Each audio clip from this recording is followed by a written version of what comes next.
सम्पूर्ण महानुभावहरुमा जय श्री हरिको अभिवादन टक्राउन चाहन्छु। जय श्री हरि। अहिले जुन तपाईको नेपालमा 40-45 वर्षदेखि यता नेपालमा भइरहेको कांग्रेस एमाले माओवादीले शासन गर्दै गर्दा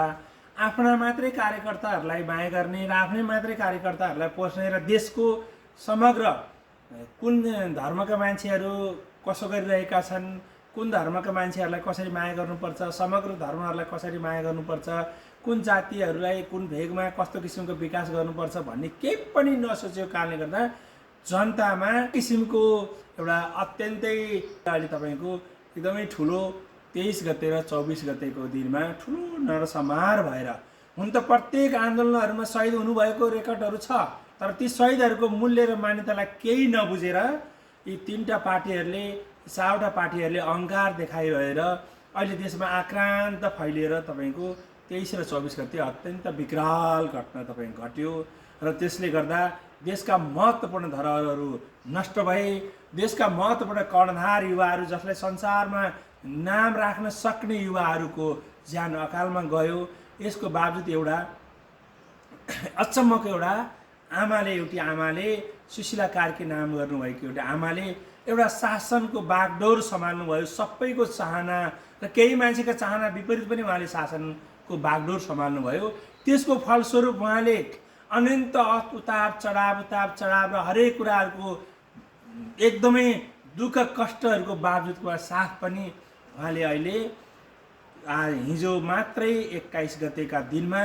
तपाईको अत्यन्तै राम्रोसँग जुन ऐतिहासिक यो धरतीमा आजसम्म नभएको अत्यन्त ऐतिहासिक चुनाव गरेर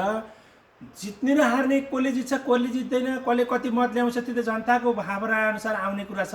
तर अत्यन्त राम्रोसँग यो आमाले चलाएको शासन, आमाले राम्री आमा हुनुभयो भने त्यो घर राम्रो हुन्छ भन्ने शास्त्रीय कथनलाई चाहिँ एकदम प्रमाणित रूपमा चाहिँ राखिदिएर आमाले चलाएको शासनमा आज साँच्चै छोराछोरीहरूले लामो सास फेर्न नपर्ने छोटो सासै फेरेर बिस्तारै आनन्दसँग मन्द गतिका आँखाहरू हेरेर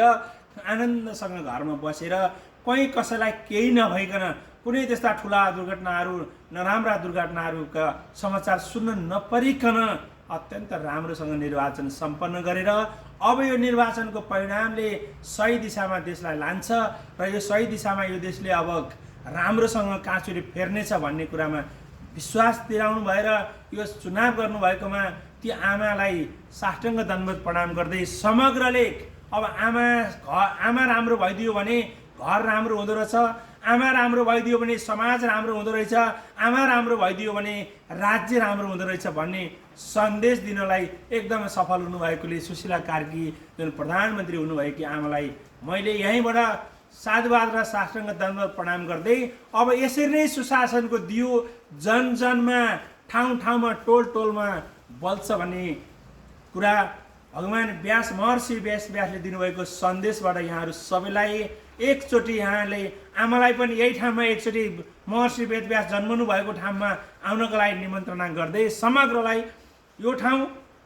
यस्तो एकदमै महत्त्वपूर्ण ऊर्जाशील ठाउँ हो। यो ठाउँबाट पहिलोचोटि मैले आमालाई एकदमै शुभ आशीर्वादको लागि भगवानसँग प्रार्थना गर्दै